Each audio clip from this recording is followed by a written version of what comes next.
नमस्कार, स्वागत है आपका हमारे इस खास पेशकश में। यूपीए सरकार में अघोषित नंबर 2 की हैसियत वाले मंत्री थे प्रणब मुखर्जी। प्रधानमंत्री की गैर हाजिरी में वे कैबिनेट बैठकों की अध्यक्षता करते थे। कहते हैं वे यूपीए और कांग्रेस के सबसे बड़े संकट मोचक हैं और सरकार के सबसे सक्षम मंत्री। लेकिन क्या वे वाकई में देश के संकट मोचक बन पाए? पेश है हमारी ये रिपोर्ट।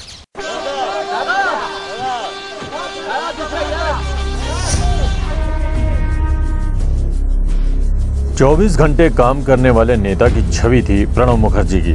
यूपीए 1 में रक्षा और विदेश मंत्रालय संभालने के बाद यूपीए 2 में उन्हें वित्त मंत्रालय दिया गया।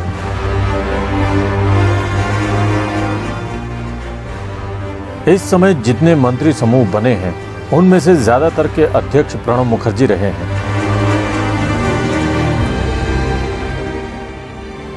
लेकिन पिछले 3 साल में प्रणब मुखर्जी की इमेज बुरी तरह प्रभावित हुई है। अगर आकलन करें तो वे एक भी मामले में सरकार का संकट दूर नहीं कर पाए। सहयोगी पार्टियों के साथ संबंध सुधार हो, भ्रष्टाचार के मामले हों या कांग्रेस की अंदरूनी राजनीति हो, हर जगह कांग्रेस की भद ही पिटी है। हर मामले में सरकार को सहयोगी पार्टियों के सामने घुटने टेकने पड़े और तब उनका समर्थन मिला। कई मौकों पर कांग्रेस को नुकसान उठाकर सहयोगियों का समर्थन हासिल करना पड़ा है। इसी तरह बाबा रामदेव और अन्ना हजारे के आंदोलन को संभालने में भी प्रणब मुखर्जी की कोई भूमिका नहीं रही।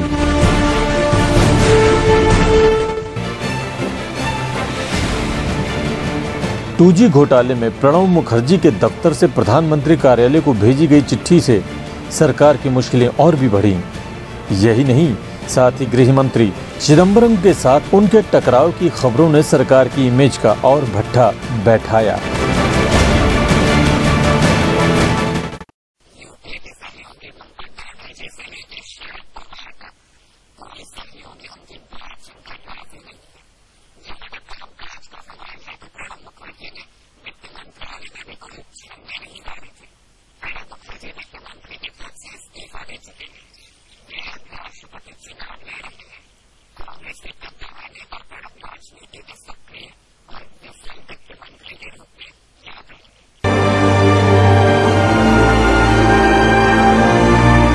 प्रणब मुखर्जी ने 2009 में वित्त मंत्रालय को ऐसे वक्त में संभाला जब भारत का तेज आर्थिक विकास धीमा पड़ने लगा था।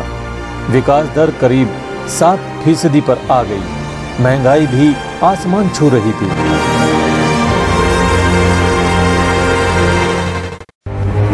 वित्त मंत्री बने कांग्रेस के वरिष्ठ नेता ने पद संभालते ही कहा कि वो विकास दर को तेज बनाए रखेंगे। लेकिन अब जब 3 साल बाद प्रणब इस्तीफा दे रहे हैं, भारतीय अर्थव्यवस्था का बुरा हाल सबके सामने है। प्रणब ने वित्त मंत्री के तौर पर हमेशा यही कहा कि सरकार महंगाई को काबू में कर लेगी। जब जब अर्थव्यवस्था के धीमे पड़ने की बात सामने आई तो उन्होंने कभी मॉनसून को, कभी कच्चे तेल को, तो कभी वैश्विक संकट को जिम्मेदार ठहराया। घटनाक्रम इस बात का गवाह है कि बीते 2 साल में रिजर्व बैंक ने 13 से ज्यादा बार रेपो रेट और रिवर्स रेपो रेट में बदलाव किया, जिससे लोन पर ब्याज बढ़ा और देश का आर्थिक विकास प्रभावित हुआ। प्रणब के कार्यकाल में हमेशा ऐसा लगा जैसे अर्थव्यवस्था को चलाने की जिम्मेदारी सिर्फ भारतीय रिजर्व बैंक की है। हर 3 या 4 महीने बाद प्रणब कहते रहे कि अगले 4-5 महीनों में महंगाई काबू में आ जाएगी।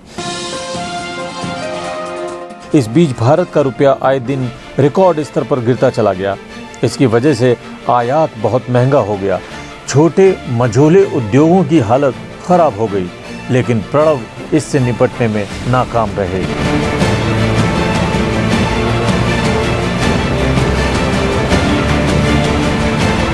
सकल घरेलू उत्पाद 6.5% पर है। महंगाई का दबाव है और रुपए की कीमत भी गिर रही है। इसमें कोई शक नहीं कि ये भारत की अर्थव्यवस्था में कमजोरी के संकेत हैं।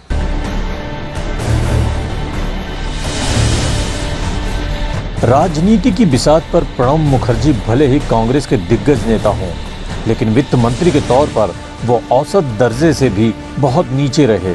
वित्त मंत्रालय में प्रणब के कार्यकाल के दौरान काले धन का मुद्दा आया। 3 साल में प्रणब विदेशों में काला धन रखने वालों पर सख्त कार्रवाई तक नहीं कर सके। वो देश को काला धन रखने वालों के नाम तक नहीं बता सके। सरकार ने सुप्रीम कोर्ट में तक इसका विरोध किया। 77 साल का ये वरिष्ठ नेता भ्रष्टाचार के मुद्दे पर भी देश को संतोषजनक जवाब नहीं दे सका। भ्रष्टाचार वित्त से जुड़ा मुद्दा है। प्रणब बजट में इससे निपटने के कदम उठा सकते थे, लेकिन ये भी सच है कि प्रणब ने 3 साल के कार्यकाल में भी कभी ये नहीं बताया कि भारतीय अर्थव्यवस्था खतरे से जूझ रही है। एक तरह से वो गुमराह करने वाली लकीरें खींचते रहे। कॉर्पोरेट जगत प्रणब के जाने को अच्छे संकेत के रूप में देख रहा है। जून की शुरुआत में इस तरह की खबरें आई थी कि प्रधानमंत्री मनमोहन सिंह प्रणब मुखर्जी के कामकाज से खुश नहीं हैं। कयास लगाए जा रहे हैं कि अब मनमोहन खुद कुछ दिनों तक वित्त मंत्रालय की कमान संभालेंगे। कुछ दिनों पहले हमारी संसद में ऐसे मुद्दे पर बहस हुई जिस ओर पूरे देश का ध्यान था। वास्तव में महंगाई के आतंक से त्रस्त और भविष्य की चिंता से ग्रस्त आम आदमी अत्यंत उम्मीद भरी नजर से इस बहस को देख रहा था। किसी भी लोकतांत्रिक प्रणाली में ये उम्मीद स्वाभाविक थी कि सरकार अवश्य संसद में कुछ राहतकारी कदमों की घोषणा करेगी, लेकिन उसकी ओर से ऐसा कुछ नहीं कहा गया, जिससे निकट भविष्य में महंगाई पर अंकुश लगने की उम्मीद जगे। संसद में विपक्ष के नेताओं ने आंकड़ों से सरकार को कटघरे में खड़ा कर कहा कि महंगाई कम करने के लिए कोई भी ठोस प्रस्ताव पेश नहीं किए गए। लोकसभा में विपक्ष की नेता सुषमा स्वराज हो या राज्यसभा में अरुण जेटली, सरकार की गलत आर्थिक नीतियों के खिलाफ मोर्चा संभाले रहे। सरकार की ओर से जिन वक्ताओं ने लोकसभा और राज्यसभा में बहस में भाग लिया, उनका जोर विपक्ष के रवैये को गलत साबित करने पर था, न कि महंगाई कम करने पर। वित्त मंत्री प्रणब मुखर्जी ने राजग सरकार के कार्यकाल में मूल्य एवं नीतियों का अपने अलग दृष्टिकोण से विश्लेषण करते हुए ये मनगढ़ंत आरोप लगाया कि राजग का रवैया भी सरकार में रहते हुए अलग नहीं था।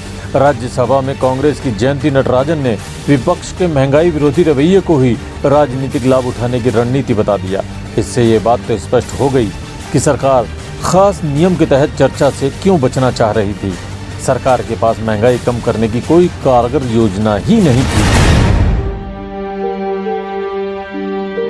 प्रणब मुखर्जी ने ऐसी एक भी ठोस बात नहीं कही जिससे ये उम्मीद जगे कि वाकई केंद्र ने विपक्ष के सामूहिक तेवर और उसे मिले जन समर्थन को देखते हुए कुछ विशेष कदम उठाने का निर्णय लिया था।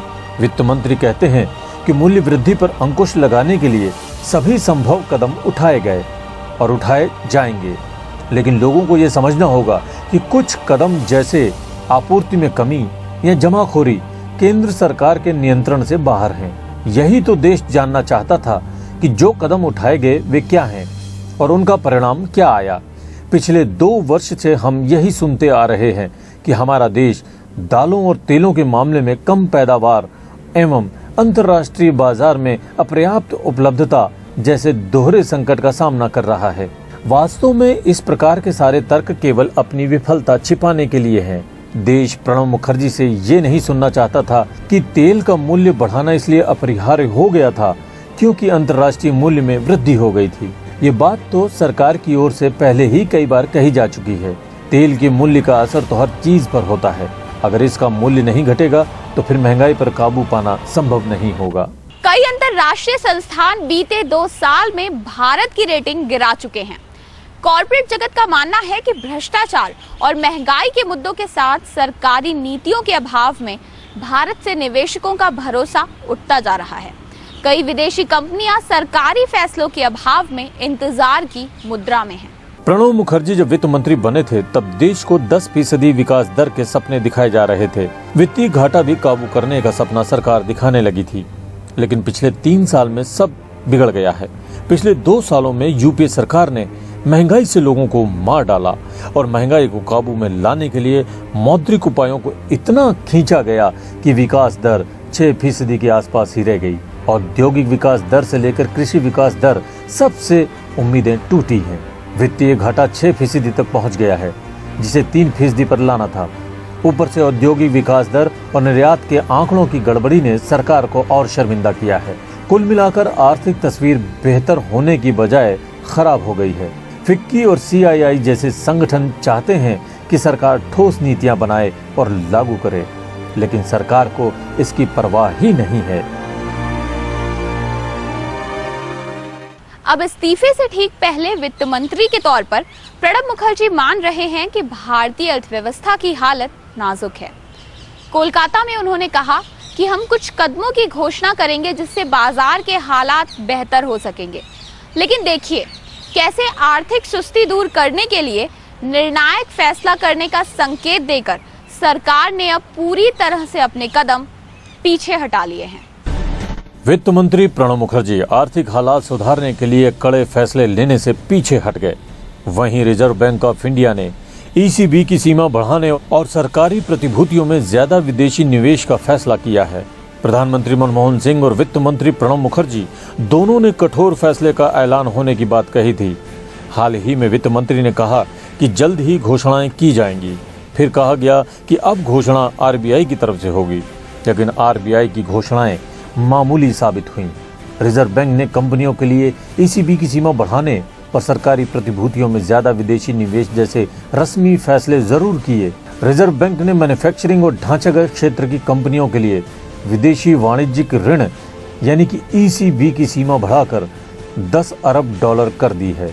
सच्चाई तो ये है कि RBI की घोषणाएं ना तो महंगाई से जूझते आम आदमी को कुछ राहत देंगी और ना ही मंदी से परेशान उद्योग जगत को। यही कारण है कि इसे विशेषज्ञों, उद्योग जगत व बाजार ने एक साथ नापसंद किया है। RBI और वित्त मंत्रालय ने FDI पर ही भरोसा जताया है, लेकिन पिछले 8 सालों में ये तरीका कभी सफल नहीं हो पाया है। सच्चाई तो ये है कि भारत को अब ढांचागत निवेश की जरूरत है। तो ये थी हमारी आज की खास पेशकश भारत के पूर्व वित्त मंत्री और भारत के राष्ट्रपति पद के दावेदार प्रणब मुखर्जी को लेकर। उम्मीद है कि आपको हमारा ये कार्यक्रम पसंद आया होगा। फिलहाल मुझे आज्ञा दीजिए। नमस्कार।